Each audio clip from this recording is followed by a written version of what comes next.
Well, hello there. Welcome back to A People's Historian. Glad you could join me. Each episode we read about 30 minutes out of a history book.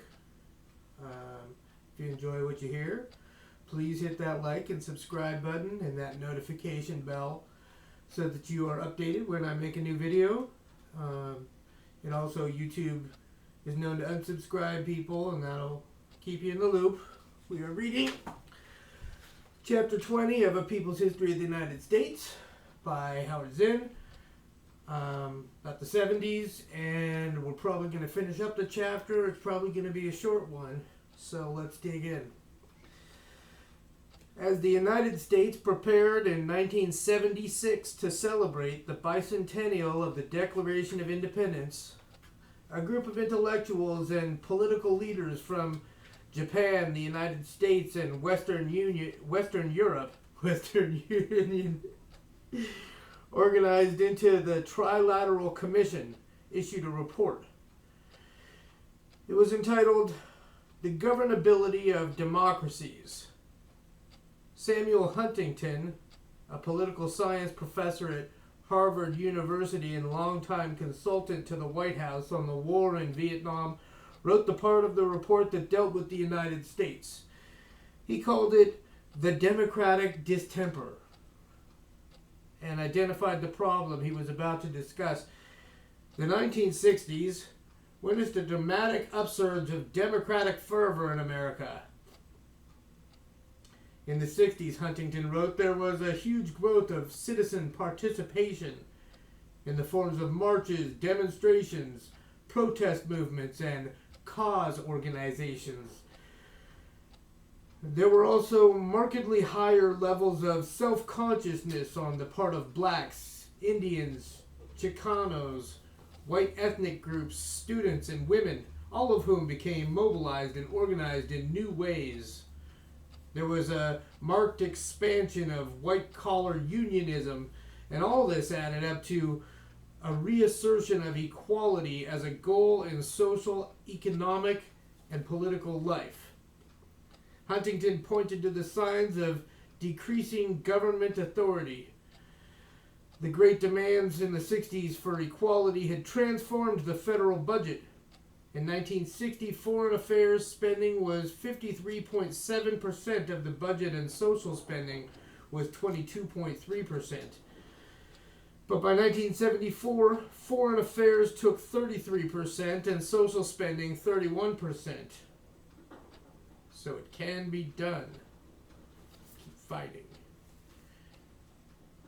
This seemed to reflect a change in public mood. In 1960, only 18% of the public said the government was spending too much on defense, but in 1969, this jumped to 52%. Huntington was troubled by what he saw. The essence of the democratic surge of the 1960s was a general challenge to existing systems of authority, public and private. In one form or another, this challenge manifested itself in the family, the university, business, public and private associations, politics, the governmental bureaucracy, and military services. People no longer felt the same obligation to obey those whom they had previously considered superior to themselves in age, rank, status, expertise, character, or talents. All this, he said, produced problems for the governability of democracy in the 1970s. Critical in all this was the decline in the authority of the president, and to the extent that the United States was governed by anyone during the decades after World War II, it was governed by the president acting with the support and cooperation of key individuals and groups in the executive office, the federal bureaucracy, Congress, and the more important businesses, banks, law firms, foundations, and media, which constitute the private sector's establishment. This was probably the frankest statement ever made by an establishment advisor. Huntington further said that the president, to win the election, needed the support of a broad coalition of people. However, The day after the election, the size of his majority is almost, if not entirely, irrelevant to his ability to govern the country. What counts then is his ability to mobilize support from the leaders of key institutions in a society and government. This coalition must include key people in Congress, the executive branch, and the private sector establishment. He gave examples. Truman made a point of bringing a substantial number of nonpartisan soldiers, Republican bankers, and Wall Street lawyers into his administration.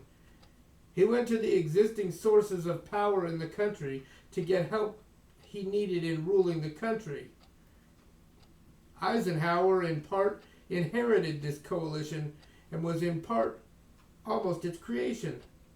Kennedy attempted to recreate a somewhat similar structure of alliances. What worried Huntington was the loss in governmental authority. For instance, the opposition to Vietnam had brought the abolition of the draft. The question necessarily arises, however, whether if a new threat to security should materialize in the future, as it inevitably will at some point, the government will possess the authority to command the resources as well as the sacrifices which are necessary to meet that threat. Huntington saw the possible end of that quarter century when the United States was the hegemonic power in a system of world order. His conclusion was that there had developed an excess of democracy, and he suggested desirable limits to the extension of political democracy. Huntington was reporting all this to an organization that was very important to the future of the United States. The Trilateral Commission was organized in early 1973 by David Rockefeller and Zbigniew Brzezinski. Brzezinski? Like to see you try to pronounce it. A Columbia University professor specialized in international relations and was a consultant to the State Department. As reported in the Far Eastern Economic Review, March 25, 1977, by Robert Manning, the initiative for the commission came entirely from Rockefeller. According to George Franklin, the commission's executive secretary, Rockefeller was getting worried about the deteriorating relations between the United States, Europe, and Japan. Franklin explained that Rockefeller began to present his ideas to another elite fraternity. At the Bilderberg Group, a very distinguished Anglo-American group which has been meeting for a long time, Mike Blumenthal said he thought things were in a very serious condition in the world, and couldn't some kind of private group do more about it? So then David again made his proposal. Then Brzezinski, a close friend of Rockefeller's, carried the Rockefeller-funded hall and organized the commission. It seems probable that the very serious condition mentioned as the reason for the Trilateral Commission was the need for greater unity among Japan, Western Europe, and the United States in the face of a much more complicated threat to tri-continental capitalism than a monolithic communism. Revolutionary movements in the Third World. These movements had directions of their own. The Trilateral Commission wanted also to deal with another situation. Back in 1967, George Ball, who had been Undersecretary of State for Economic Affairs in the Kennedy administration and who was director of Lehman Brothers, a large investment banking firm, told members of the International Chamber of Commerce, "In these 20 post-war years, we have come to recognize in action, though not always in words, that the political boundaries of nation-states are too narrow and constricted to define the scope and activities of modern business. To show the growth of international economics for United States corporations, one would only have to note the situation in banking. In 1960, there were 8 United States banks with foreign branches. In 1974, there were 129. The assets of these overseas branches amounted to $3.5 billion in 1960. In 1974, they amounted to $155 billion. The Trilateral Commission apparently saw itself as helping to create the necessary international links for the new multinational economy. Its members came from the highest circles of politics, business, and the media in Western Europe, Japan, and the United States.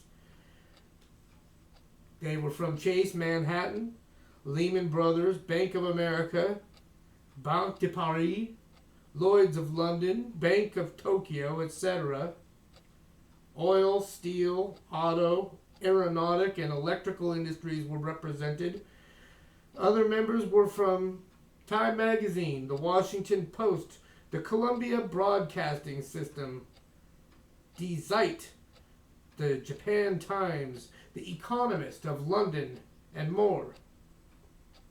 1976 was not only a presidential election year, it was the much anticipated year of the bicentennial celebration, and it was filled with much publicized events all over the country. The great effort that went into the celebration suggests that it was seen as a way of restoring American patriotism, invoking the symbols of history to unite people and government and put aside the protest mood of the recent past. They also printed these cute little quarters. Remember the quarters? But there did not seem to be great enthusiasm for it. When the 200th anniversary of the Boston Tea Party was celebrated in Boston, an enormous crowd turned out, not for the official celebration, but for the People's Bicentennial counter-celebration, where packages marked Gulf Oil and Exxon were dumped into the Boston harbor to symbolize opposition to corporate power in America. And that is the end of the chapter. As I told you, it was going to be a short one. So I'm going to do chapter 21 in the next video here in a few minutes. But I'm going to separate it to keep it easier for you to watch. So thank you very much for tuning in. Hope you enjoyed it. Hit the like and subscribe button, the notification bell. Maybe put a comment and say hi. Hi. Thank you for joining me, and we'll see you next time.